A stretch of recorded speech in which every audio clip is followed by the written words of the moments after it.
Housing ওরাই provide করবে। কিন্তু এর বাইরে যদি কোনো ইমার্জেন্সি আনঅ্যাভেলেবল সার্কামস্ট্যান্সেসের কারণে আপনার যে কয়দিন ফোর্সফুল করা লাগে সরকার পুরোটাই দিবে, কিন্তু আপনার ডকুমেন্ট দিতে হবে। এখন আপনি জানেন না, যে জিনিসটা জানেন না শুধুমাত্র সেটার ক্ষেত্রে, আর যেটা আপনার শিডিউলের ভিতরে আছে এটা তো আপনি বাধ্যতামূলক অবস্থা না, এটা আপনার আইটিনারি। ওটা তো স্যার ক্যাটাগরি করা আছে কিনা?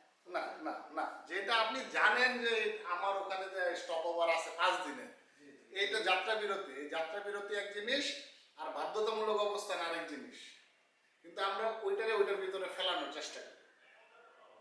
আপনি বুঝতে পারছেন? আপনি যদি জানেনই যাওয়ার আগে আমি জানি আমার ওখানে 2 দিনের স্টপ ওভার আছে, এটা করে কি অনেকে ঢাকার থেকে সার্কামস্ট্যান্সেসের কথা বলছিলাম। হ্যাঁ, ওইটার কোনো ইয়ে নাই, ওটার সার্টিফিকেট থাকে এয়ারলাইন্সগুলো থেকেই দেয়। আপনি ঢাকা থেকে আপনি যাচ্ছেন হচ্ছে লন্ডন, আপনার রিলেটিভ থাকে কাতারে বা দুবাই, ওই টিকিট কাটার সময় আপনি ডাইকা কানে কানে বইলা দেন এই আমার একদিনের এখানে একটা ব্রেক দিই, ওরা ওভাবে করে দেয়, স্যার বলছে। ওটা তো আপনি বাধ্যতামূলক না, কিন্তু আপনার একটা মানে মানে ন্যাচারাল কুয়াশার কারণে ফ্লাইট ইয়ে হচ্ছে, ওইটা তো বলছি, এটা তো পাবেনি। হ্যাঁ, আপনার আপনার কথাতেও দুর্বলতা তখন প্রকাশ পাবে, ঠিক আছে? আচ্ছা, আমার মানে জিএফআর টিএডিএ, আচ্ছা এগুলোর পরে আর জিএফআর আর টিএডিএ আমি একটু মুখে বলে চলে যাই, কারণ সময় আর নাই। হ্যাঁ, জিএফআর আর টিএডিএ মূল বিষয় যেটা, সেটা হচ্ছে সরকারি চাকরিজীবী হিসাবে আমরা আমাদের যে হাতে যে টাকাটা আসে, এই টাকাটার কিভাবে কি ফাংশনটা করব আমরা, সেটাকে বলা আছে ট্রেজারি রুলসে আর জেনারেল ফাইন্যান্সিয়াল রুলসে। এই দুইটাই হচ্ছে আর্থিক যত প্রকার গাইডলাইন্স আছে বাংলাদেশে আজ পর্যন্ত, এই ব্রিটিশ আমলে 1944 সালে এগুলা ব্রিটিশরা তৈরি করে রেখে গেছে আমাদের জন্য। এরপর থেকেই অনেকগুলো আইন আস্তে আস্তে আস্তে আস্তে চলে আসছে। এই পিপিআর, পিপিএ, তারপরে পিএমডিএম, যে বাজেট ম্যানেজমেন্ট অ্যাক্ট, এগুলো সব গোড়া হচ্ছে ওই জায়গায়। যত ধরনের ডেলিগেশন অফ ফাইন্যান্সিয়াল পাওয়ার সব কিছুর সোর্সটা ওই জায়গা থেকে আসছে। তো মূলত এই আর্থিক আইন এই দুইটাই, একটা হচ্ছে ট্রেজারি রুলস আর একটা হলো জেনারেল ফাইন্যান্সিয়াল রুলস। এই দুইটা আইনের বেসিক পার্থক্যটা কি? ট্রেজারি রুলসটা হচ্ছে আপনার হাতে যদি কোনো টাকা আসে, সরকারি প্রজাতন্ত্রের কর্মচারী হিসেবে আপনার হাতে যদি কোনো টাকা আসে, সেই টাকাটা আপনি কিভাবে ট্রেজারিতে জমা করবেন। ট্রেজারি রুলসে বলা আছে যে ট্রেজারি আছে, এটা হলো সরকারের ট্রেজারি, এই ট্রেজারিতে টাকাটা কিভাবে ঢুকবে। আবার এই ট্রেজারির থেকে যদি আপনার কোনো টাকা তুলতে হয়, এই ট্রেজারির থেকে আপনি টাকাটা কিভাবে তুলবেন। আমাদের সরকারের ট্রেজারিতে টাকা ঢোকানো এবং ট্রেজারি থেকে টাকা তোলার যে আইন, সেটা বলা আছে ট্রেজারি রুলস।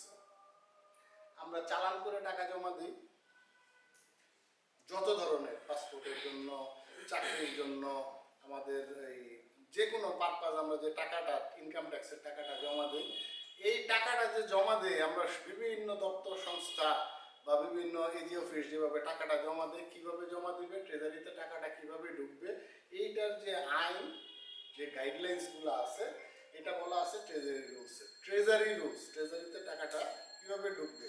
আমরা ট্রেজারি থেকে যে বিল করে টাকাটা তুলি, বেতনের জন্য টাকা তুলি, জিপিএফ এর জন্য টাকা তুলি, বা ঠিকাদারের পেমেন্টের জন্য যে ট্রেজারির থেকে টাকাটা তুলি, কিভাবে তুলবো, কি কি ফর্মে তুলবো, ফর্মের স্ট্রাকচার, এগুলো বলা আছে ট্রেজারি রুলসে।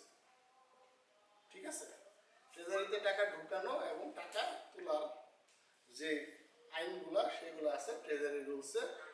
আচ্ছা, আর জেনারেল ফাইন্যান্সিয়াল রুলসটা কি? আপনার হাতে যখন ট্রেজারির থেকে তোলা টাকা আসে, এই টাকাটা কিভাবে আপনি ব্যবহার করবেন।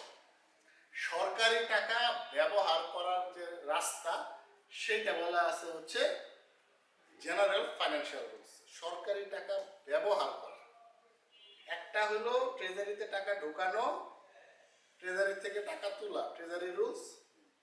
আর জিএফআর বলা আছে সরকারি টাকা কিভাবে ব্যবহার করবে।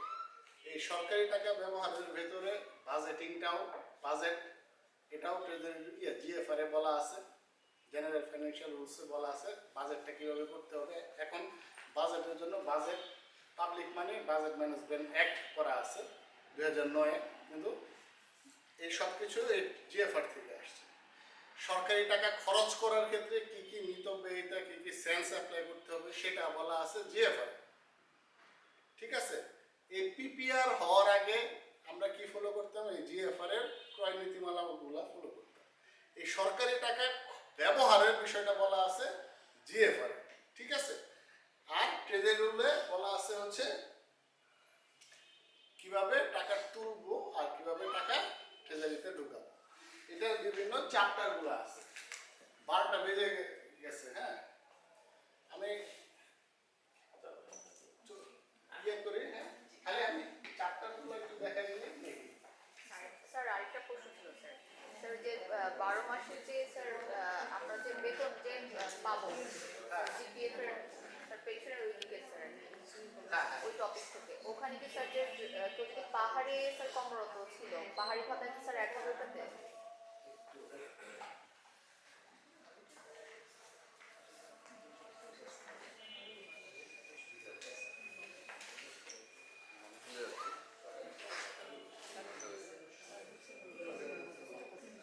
আচ্ছা, এই যে ট্রেজারি রুলস ইস্যু করা হয়েছে 1944-এ, পরে মডিফাই 57-তে, 98-এ এসে বাংলাদেশ হওয়ার পরে এটা আবার মডিফাই করছে।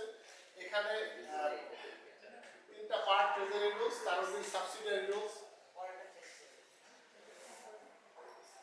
এখানে বলা হয় যে এটা কিভাবে ব্যবহার করবে। কনসোলিডেটেড ফান্ড, আমাদের সরকারের 2টা তহবিল, কনসোলিডেটেড ফান্ড আর public accounts of the republic. এই তহবিলে কিভাবে টাকা ঢুকবে, কিভাবে বের হবে, এই বিষয়গুলো এখানে বলা আছে। হ্যাঁ,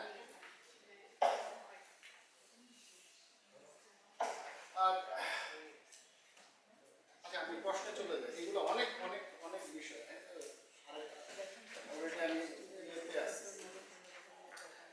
ট্রেজারি রুলসে বলা আছে যে ট্রেজারি থেকে টাকা কিভাবে উইথড্র করবেন, এই বিষয়গুলো বলা আছে। প্রথম সেকশনগুলোতে বলা আছে হচ্ছে টাইটেল, ডেফিনেশন, এইগুলা লোকেশন। তারপরে বলা আছে যে এই অ্যাকাউন্টস অফিসগুলো ট্রেজারির কাজটা কিভাবে করবে, কিভাবে পেমেন্ট এবং ইয়েগুলা সরকারের যে মানে প্রাপ্তি ও সরকারের যে খরচ এগুলা নিয়ে কিভাবে কাজ করে, সরকারের টাকাগুলা কাস্টোডিয়ান কিভাবে, কে কার দায়িত্ব কি, এই বিষয়গুলো বলা আছে। ট্রেজারি থেকে টাকা তোলার ফর্মগুলো বলা আছে। ট্রান্সফার মানিগুলা এক মন্ত্রণালয় থেকে আরেক মন্ত্রণালয়ে টাকা কিভাবে যাবে, রেসপন্সিবিলিটি, যে টাকাগুলা সরকারি অ্যাকাউন্ট থেকে টাকাগুলা তুলবে তার কি কি রেসপন্সিবিলিটি, এই বিষয়গুলো ধরেন ট্রেজারি রুলসে বলা আছে সেকশন অনুযায়ী। ভিতরে আরো ইয়েতে আছে। হ্যাঁ, অনেক অনেক কিছু এখানে বলার আছে, কিন্তু বলা সম্ভব না। আমরা অন্যদিকে যাই। জিএফআর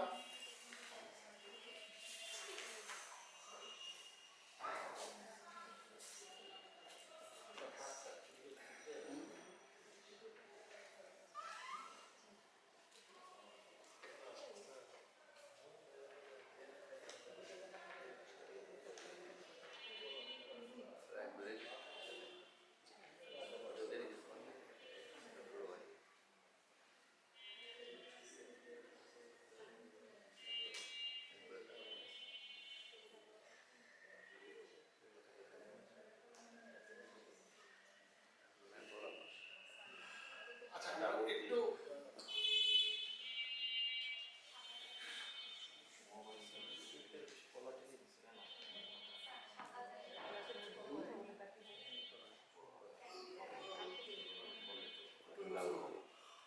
বুঝছে না, কাজ করতেছে না। আমি সামারি একটু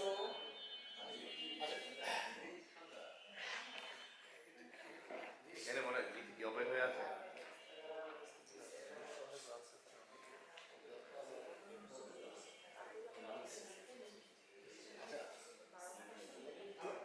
একটু আমি আমি আমি ইয়ে করে দিই। এই যে আমাদের যত মানে মূলত জিএফআর এবং টিআর এর যে কাজগুলা, এটা দিয়ে প্রত্যেকটা সরকারি অফিস তো ফাইন্যান্সিয়াল কাজগুলা করে। খুব কমন কিছু কাজ, যেমন ডিডিওর যে ফাংশনগুলো এগুলো সব ওখানে বলা আছে। যেমন ধরেন ট্রেজারি রুলসের অধীন আছে সাবসিডিয়ারি রুলস। ট্রেজারি রুলসে খালি বেসিক কয়েকটা বলা আছে, তার অধীনে সাবসিডিয়ারি রুলস, যে কিভাবে গ্যাজেটেড অফিসার যে নিজে আমরা আমরা কি করি, কর্মচারীদের বিলটা করে ডিডিও, আর ফার্স্ট ক্লাস আর সেকেন্ড ক্লাস অফিসার যারা তারা নিজের বিল নিজেরা করে, তাই না? এটা হলো ওই সাবসিডিয়ারি রুলসের ৬তে বলা আছে। সাবসিডিয়ারি রুলের ৫৭তে বলা আছে যে যারা কর্মচারী তাদের পক্ষে তাদের বিলটা করবে ডিডিও, হ্যাঁ, নন গ্যাজেটেড অফিসারদের বিলটা ডিডিওরা করবে। তারপরে এই যে অফিস প্রধান, ডিডিও, অ্যাকাউন্টস অফিস, ব্যাংক এবং যে টাকাটা পাবে এই সম্পর্কটা ওই জায়গা থেকে আসছে ফাংশনস। আচ্ছা, একটু জিএফআর 11, 10, 16 এই জায়গাতে ডিডিওর ফাংশনের বিষয়টা জিএফআর এ বলা আছে যে সে করবে। চেক বইয়ের ক্ষেত্রে যে আপনার নাম্বারটা ওই চেক বইয়ের একটা রেজিস্টার আছে, হ্যাঁ, প্রত্যেকটা অফিসে চেক বই রেজিস্টার থাকে। ওই ট্রেজারি রুলে বলা আছে কিভাবে নাম্বারটা লিখতে হবে, অ্যাটাচড সিগনেচার, মানে ওই যখন নতুন কোনো ডিডিও আসে, নতুন ডিডিও আসলে ব্যাংকে চিঠি পাঠাইতে হয় সত্তর না ডিডিও না, ডিডিওর সাথে সব কিছুই আসতেছে হচ্ছে ওই ট্রেজারি রুলস আর সাবসিডিয়ারি রুলস, ওইটা দিয়ে ডিডিও এই ডিডিওর ক্লাসটা আলাদা আছে না? ও, তাহলে ওখানে আপনার ডিডিওর ফাংশন পুরোটাই ট্রেজারি রুলস আর সাবসিডিয়ারি রুলস বলে দিবে। এখানে সবকিছুই এই যে সাবসিডিয়ারি রুলস আর ট্রেজারি রুলস বলা আছে। তাহলে আমি শেষ করে দিই। স্যার 12 মাস ধরে যেটা পাবে সব ফ্যাসিলিটি সহ, স্যার বেতন সহ সব পাবে, সেখানে স্যার পাহাড়ি ভাতাটাও তাহলে স্যার পাবে তো, যদি পাহাড়ে কর্মরত থাকে? না, এখন তো পাহাড়ি ভাতা আর নাই, পাহাড়ি ভাতাটা তো নাই। নাই স্যার। না, পাহাড়ি ভাতাটা কি পে স্কেলে আছে এখন? না, আমার জানা মতে নাই। হাওড় ভাতা হাওড় ভাতা আছে, বাট যে ভ্রমণের ক্ষেত্রে হাওড় ভ্রমণে না স্যার, বিয়ারে গেলে জেলা পরিষদের মাধ্যমে মানে না, পেনশন ক্যালকুলেশনের ক্ষেত্রে শুধুমাত্র মূল বেতন যোগ হয়, মূল বেতনটা হিসাবে আসে, কোনো প্রকার কোনো ভাতা যোগ হয় না পেনশনে। ওটা ডিফেন্সে যারা আছে তাদের ক্ষেত্রে ভাতা যোগ হয়। স্যার ওই যে 12 মাসের কথা বললেন না স্যার, 12 মাসের অ্যাজ ইট ইজ সে পেতে থাকে, মানে পিআরএল এ যাওয়ার আগের মাসে সে যা পাবে ওই সবই কন্টিনিউ করতে থাকবে। তাহলে স্যার কি এখন পাহাড়ি ভাতা উঠিয়ে দিয়েছে? মানে পাহাড়ি ভাতাটা এখন আছে কি না আমি 17 সালে কনফিউজ। স্যার আমার কাজটাই জয়েনিং ছিল, ওই সময় তো আমরা পাহাড়ি ভাতা পেতাম। ও, তাহলে আছে 15 পরে হলে 17 আছে। সালে স্যার আমি তাহলে আছে, আমি শিওর না পাহাড়ি ভাতাটা আছে কিনা স্যালারি।